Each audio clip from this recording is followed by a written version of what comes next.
Estamos en el 98.7, estamos poniendo la mañana en camino, también estamos en nuestro canal YouTube. Arrancamos la mañana con 2.635 suscriptores, de pronto llegamos a 2.640 hoy mismo, y andás a ver si no llegamos a 2.650, pero paso a paso, con 2.640 yo ya termino contento, así que necesitamos 5 suscripciones más, nada más, para seguir aumentando la comunidad de la mañana en camino. Ahora con mucha alegría estamos recibiendo a Juan Raúl Ferreira en su habitual columna de los miércoles a propósito del análisis internacional. Hola Juan, buen día, bienvenido. Buen día, Alejandro. Un gran gusto estar como todos los miércoles hace ya bastante tiempo. Recuerdo que, bueno, ya que vamos a hablar de Estados Unidos, el inicio de nuestra columna tiene que ver con Claro, Estados Unidos, ¿verdad? así fue como empezamos. Empezamos con tú me habías invitado pero como invitado, valga la redundancia, y a raíz de eso me planteaste saber si podíamos hacer algo regularmente. Cuando las internas entre Hillary Clinton y Barack Obama. O Exacto. sea que después de eso pasaron 2 gobiernos de Barack Obama y uno del presidente de Trump, y bueno, Uh-huh. y ya estamos en camino al primer año del presidente Biden. Bueno, hay mucho. Vos hablabas el otro día de que era como una semana difícil para Biden, ¿no? Sí, Eh, y han sucedido una serie de hechos. Recuerdo que incluso la semana pasada recién acababa como, entre comillas, de explotar el asunto del gobernador de Nueva York, bueno, que finalmente tuvo que dimitir, ¿no es cierto, Juan? exactamente. Recién se conoció ayer.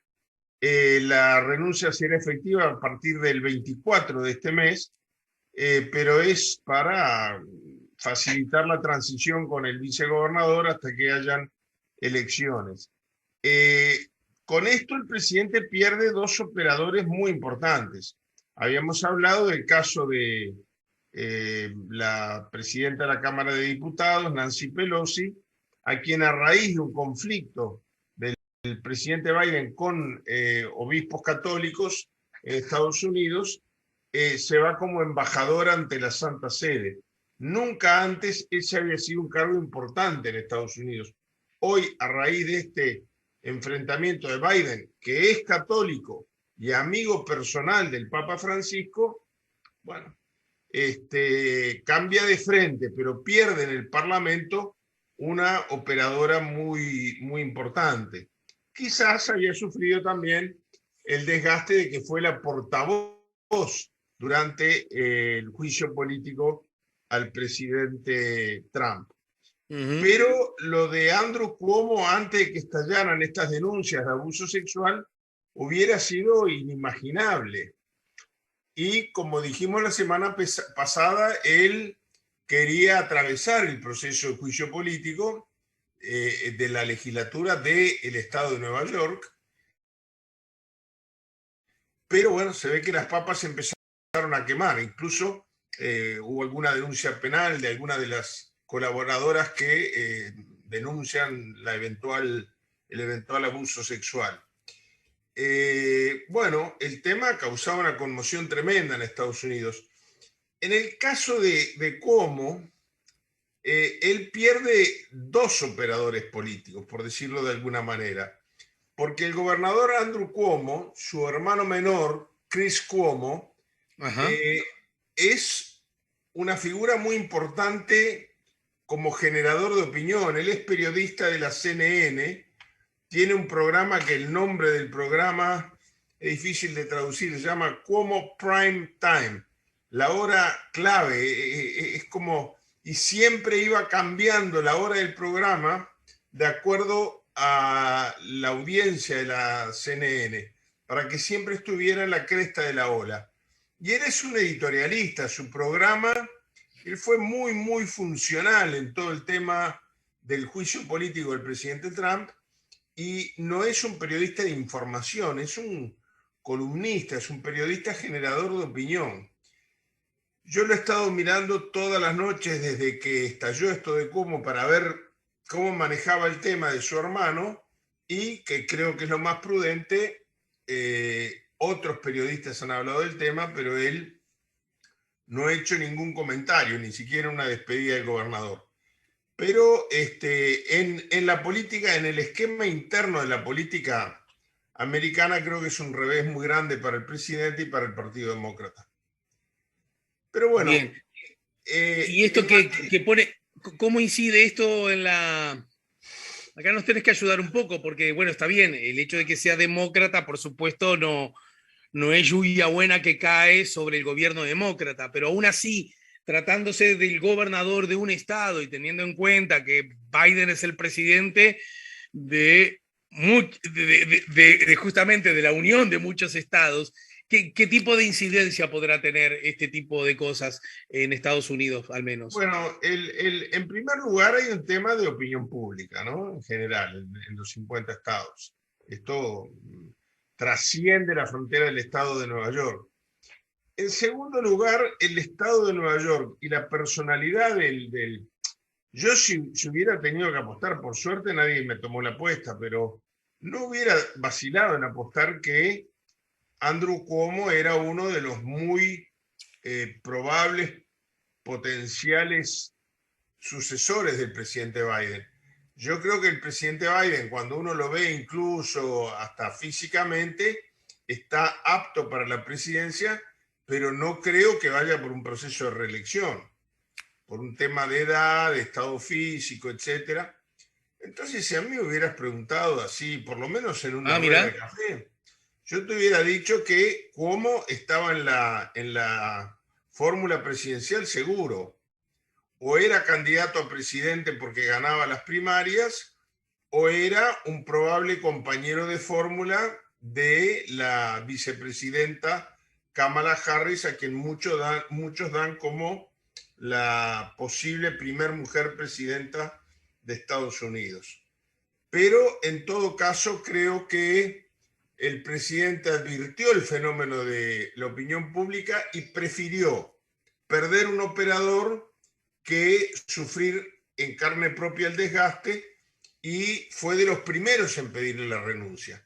Aún después que el presidente Biden le pidió la renuncia, como dijo que no, que él iba a enfrentar el juicio político y que le iba a ganar. Pero bueno, de la última vez que hablamos el miércoles pasado, se sumaron muchas voces del Partido Demócrata en el Senado y la Cámara de Representantes del Estado de Nueva York, las cámaras estaduales, a decir que iban a votar el juicio político los diputados y que iban a votar en contra los senadores. La verdad es que es un hecho muy inesperado en la política interna americana. Lo que no es tan inesperado, y a mí me alegra mucho, es un tema de vanidad personal, podrá decir algún oyente o alguna escucha, pero Sí. cuando le emboco en algún pronóstico me quedo muy contento. Tú recordarás cuando la vicepresidenta Kamala Harris visitó Costa Rica, perdón, visitó Guatemala y México el mismo día que el secretario de Estado Blixen empezaba una gira por Costa Rica, sobre todo tratando temas migratorios, pero básicamente desde el ángulo de la cooperación económica, etcétera. Ujú. Yo decía, bueno, tenemos que esperar pronto alguna presencia en la región de algún vocero de la administración norteamericana. Y efectivamente, hasta el día domingo, en los últimos días de la semana pasada, después que salimos al aire, estuvo de gira por Argentina y Brasil, en términos norteamericanos, por Sudamérica, porque en realidad son los dos países que más importan a los ojos de Estados Unidos en Sudamérica. Una figura muy importante en la política exterior, que es Jake Sullivan, muy amigo del presidente, con llegada muy directa. Cuando digo amigo me refiero a eso, con mucho acceso, y una figura clave en la política norteamericana. Acá yo tengo un problema de traducción. Cuando uno dice Consejo de Seguridad Nacional en Estados Unidos, que se traduzcan al castellano con ese nombre, hay tres organismos distintos. A mí me Ajá. interesa señalarlo esto. desde la caída de las Torres Gemelas de Nueva York, hay un nuevo ministerio, en inglés se llama Homeland Security, seguridad nacional, pero se refiere a la seguridad territorial interna, a la seguridad dentro de las fronteras de Estados Unidos. Y eso tiene rango de ministerio. Y después, Comisión de Seguridad Nacional, hay un detalle en palabras en inglés que tienen la misma traducción. Hay dos que son cosas distintas. Hay una Comisión de Seguridad Nacional que preside el presidente, la integra el secretario de Estado, el secretario de Defensa, y que es para casos de emergencia nacional como puede ser una amenaza atómica, la declaración, si es que existiera esa hipótesis, que creo que no existe, de que, bueno, Irán está denunciando ahora que recibió amenazas de un ataque atómico a Estados Unidos, pero bueno, en todo caso, es eso, es un gabinete de emergencia, pero es a nivel de presidido por el Biden o quien esté ejerciendo la primera magistratura. Pero lo que comúnmente se conoce con el nombre de Consejo de Seguridad Nacional es un organismo asesor que funciona en el seno de la Casa Blanca para temas de seguridad nacional que hacen referencia no a Estados Unidos, sino al rol que Estados Unidos se ha asignado sobre la seguridad en otros países, en la región y en el mundo. Este organismo se hizo muy conocido sobre todo en la época del presidente Carter porque lo presidió Zbigniew Brzezinski, que era además el líder de la Comisión Trilateral, una figura de mucho relieve. De hecho, por ejemplo, para citar un ejemplo más nomás, también fue, antes de ser secretario de Estado, Henry Kissinger, fue presidente de la Comisión esta de Seguridad Nacional. Bueno, el presidente puso a Jake Sullivan, que es un hombre, repito, de su riñón político, un hombre con mucho acceso al presidente y muy de confianza de él. Sí, de hecho, la Nación, disculpa la interrupción, pero en la dirección de lo que Por vos favor. decís, el diario La Nación de Argentina, cuando aludió a que se estaba reuniendo Sullivan con el presidente Fernández, llamó a Sullivan el alter ego de Biden. Claro, y en muchos casos es así. Después tienen esta Comisión de Seguridad Nacional, un encargado, un responsable o un asesor para cada área del mundo. Respecto de América Latina, por primera vez es un hispano, Juan González, de origen guatemalteco. Bueno, Jake Sullivan estuvo entonces, como estábamos diciendo, de visita en Brasil y en Argentina. A mí lo que me parece más importante de la visita a la Argentina es lo distinta que fue de la visita a Brasil. Si tú miras el comunicado que emitió la Presidencia de la República, el presidente Fernández le entregó una carta para el presidente Biden agradeciendo las vacunas, y el comunicado conjunto habla de economía, habla de medio ambiente, habla de la pandemia, habla de cooperación en materia de cambio climático, la cooperación de Argentina con Estados Unidos en consolidar la democracia en la región, en nuestra región. Habla que este es un tema interesante que a lo mejor algún día le podemos dedicar algún tiempo, sobre una nueva arquitectura financiera y tributaria dentro de Estados Unidos y dentro de Argentina. Son temas domésticos, pero cambiaron figuritas con ideas sobre este tema que en Estados Unidos está tomando color. Es decir, un comunicado prácticamente de rutina, interesante para los que nos gusta el tema internacional, pero sin mayores novedades. Entonces, lo interesante de esto es el contraste con las declaraciones de Jake Sullivan cuando visita al presidente Bolsonaro. Sin contar cómo fue la reunión propiamente dicha, que muchos órganos de prensa calificaron de muy dura, con muchas subidas de tono de voz. Yo como ¿Sí? los lunes te hago la competencia, pero no es tanto porque Yo hago de Alejandro Camino, tengo mi propio programa periodístico, pero en Argentina. Y la semana pasada perdón, antes de ayer, entrevisté a Jair Krisch, el líder del Movimiento de la Paz de Brasil, y él decía que internamente en Brasil se maneja como un dato de la realidad que hubo enfrentamientos muy subidos de tono. Pero lo importante es que surge con claridad que hubo un estate quieto, para decirle de alguna manera, porque las últimas semanas Bolsonaro hasta ha dejado en duda si van a haber elecciones en Brasil. Yo Y creo que mira, van a haber de todas maneras. cito a modo de resumen el título que sobre el tema antes de ayer publicó La Diaria. Enviado de Biden que visitó Brasil, estamos hablando del mismo individuo, Jake Sullivan, enviado de Biden que visitó Brasil le dijo a Bolsonaro que no socavara la confianza de las elecciones del año que viene. Claro. En primer lugar, eso hay que ponerlo en el contexto de un presidente brasilero que hace varias semanas ya que viene insistiendo en que el sistema de voto digital de Brasil es fraudulento, de voto electrónico. Tuvo que salir la empresa licitataria a explicar todos los mecanismos del software que dejan dejan rastro, dejan huella de todo el proceso del voto, pero no de su contenido.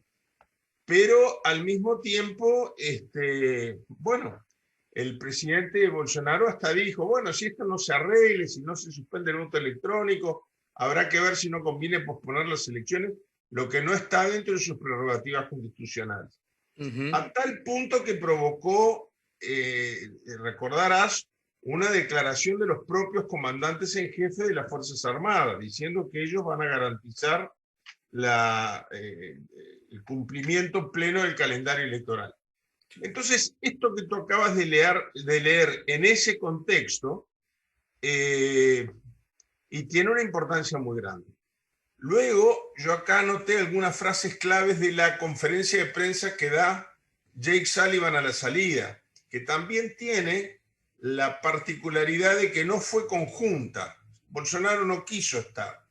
Y él ahí dijo que le había transmitido textualmente, cito textualmente, al presidente Bolsonaro, bueno, tú diste una cita que publicó la diaria creo que decías, ¿verdad? Sí, sí. Que yo le había notado acá también, que le había exhortado, o sea, lo dice no indirectamente, sino directamente, que había exhortado al presidente a no seguir socavando la credibilidad del proceso electoral. Luego asume la defensa no solo del voto electrónico, sino de la tradición de elecciones limpias. Dice que hubo momentos en la historia del Brasil en que fue interrumpido el orden institucional, pero que cuando hubo gobiernos constitucionales, no hay ningún antecedente de denuncia por parte de ningún organismo electoral ni de organizaciones internas independientes del Brasil que hayan cuestionado la transparencia del proceso. Estas son palabras del propio Biden. A mí me parece que esto es muy elocuente y que demuestra el aislamiento en que se encuentra el presidente Bolsonaro en este intento de reelección, o si no es reelección, quedarse por la vía que pueda. Por la vía electoral. Permitime agregar, incluso hasta si querés, como gesto ético del manejo de la información, porque un portal suizo también habla del asunto y también señala que Estados Unidos presionó a Bolsonaro sobre sus amenazas a elecciones, pero también metió el tema de la empresa china Huawei, la empresa de los teléfonos, ¿verdad? Porque le pidió que no seleccione a esa empresa para las operaciones de 5G en el país, porque según también tengo entendido, este hombre, Sullivan, tiene una postura muy rígida, muy me sale usar esa palabra, pero seguramente no es la más apropiada, de enfrentamiento para con China. Entonces, me parece que según estos reportes periodísticos, ocurrieron las dos cosas, ¿no? che, dejate de embromar con el tema esto de amenazar con que a lo mejor no tenés elecciones, que además, como decís vos, no solo desde la perspectiva, digamos, de las garantías del sistema brasileño nunca fueron objetadas, porque además, ayúdame, Juan, pero Brasil el voto electrónico lo tiene hace una punta de años, ¿no? Y, Sí, sí. pero además, No, Bolsonaro ganó con ese sistema, ¿no? También. Bolsonaro ganó con ese sistema y además los países que no tenemos, yo no me estoy pronunciando ni a favor ni en contra del voto electrónico, pero digo esto, los países que no tenemos voto electrónico estamos diciendo permanentemente siempre, este es un dato de la realidad, que aspiramos a llegar al voto electrónico. Es Ajá, decir, ajá. el voto Sí, sí. electrónico suena políticamente correcto, tiene buena prensa en el mundo. Lo otro que tú señalas sobre el sistema G5 de Brasil, Lo bueno, quería agregar para cualquier duda que como, hablo claro, por mí, claro. Bolsonaro no es No, yo una estoy de figura... acuerdo, creo que hay que señalarlo. A mí me pareció interesante como dato novedoso y no esperado del estate quieto a Bolsonaro electoralmente en un momento en que ya las encuestas hacen absolutamente irreversible un resultado negativo para Bolsonaro. Las Claro, encuestas plantean dos escenarios posibles. Uno es que Lula, candidato, si no surge otro candidato más, gane en primera vuelta. Las encuestas le están dando, si los dos únicos candidatos son como hasta ahora Bolsonaro y Lula, le están dando un 56% a Lula y a Bolsonaro le está costando llegar a un 30%. Entonces, claro. este es un escenario posible. Otras encuestas dicen que si surge un candidato de centro, podría haber una segunda vuelta entre Bolsonaro y el que saque más votos, Lula o un candidato más de centro. Y que en cualquier hipótesis en la segunda vuelta Bolsonaro perdería. Entonces esto me pareció interesante por eso. Pero yo reitero algo que he dicho varias veces. Biden ha sido un presidente que cuando se hizo la evaluación de sus primeros 100 días de gobierno no hace tanto, se puede hacer una evaluación con un gobierno muy progresista internamente. El fondo de ayuda COVID, ahora hay una nueva crisis de COVID a raíz de una cepa nueva, sobre todo en el sur de Estados Unidos. Pero un gobierno que yo siempre he dicho que hay que tener cuidado Claro. que con aspirar o soñar o imaginarnos que puede ser progresista en América Latina o en el mundo en general, porque su propia campaña electoral fue muy dura. Él siempre ha sido en política exterior lo que se suele llamar un halcón. Yo te Claro. decía en algunos programas anteriores que él terminaba todos sus discursos, fueran de política exterior o no, durante la campaña electoral diciendo que Dios bendiga a las tropas estadounidenses en el exterior. Muchos se lo asignaban al hecho de que él tiene un hijo caído en combate, pero no deja de ser una señal, porque bueno, yo lo que aspiraría es que no haya tropas americanas en el exterior. No que las bendiga Dios o no, que simplemente que no las haya. Claro, claro, que haya tropas en los Estados Unidos, ¿no? Sí, yo no sé si tenemos un minutito final, como estamos, Dale, medio. vamos por ese minuto último, dale. Medio minutito, simplemente, a mí me enorgullece mucho como latinoamericano, pero yo te comentaba recién que ayer de noche la BBC, que siempre tiene estos premios, el hombre del año, la mujer del año, la cadena oficial de radiodifusión británica, eligió a Simón Bolívar como el personaje más importante de la historia, no de este año, de la historia.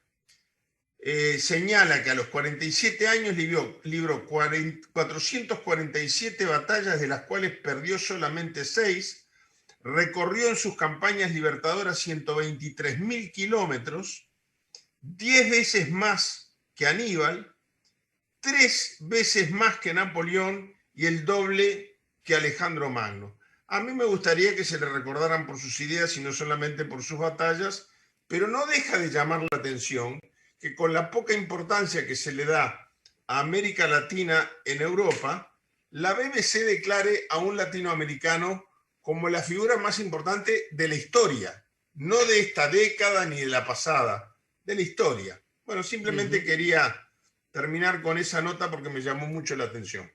Bien. Bueno, Juan, querido, te dejo un abrazo grande y te invito a que nos reencontremos la semana próxima, ¿no? Ah, un detalle que no, detalle de 550 mil millones de dólares.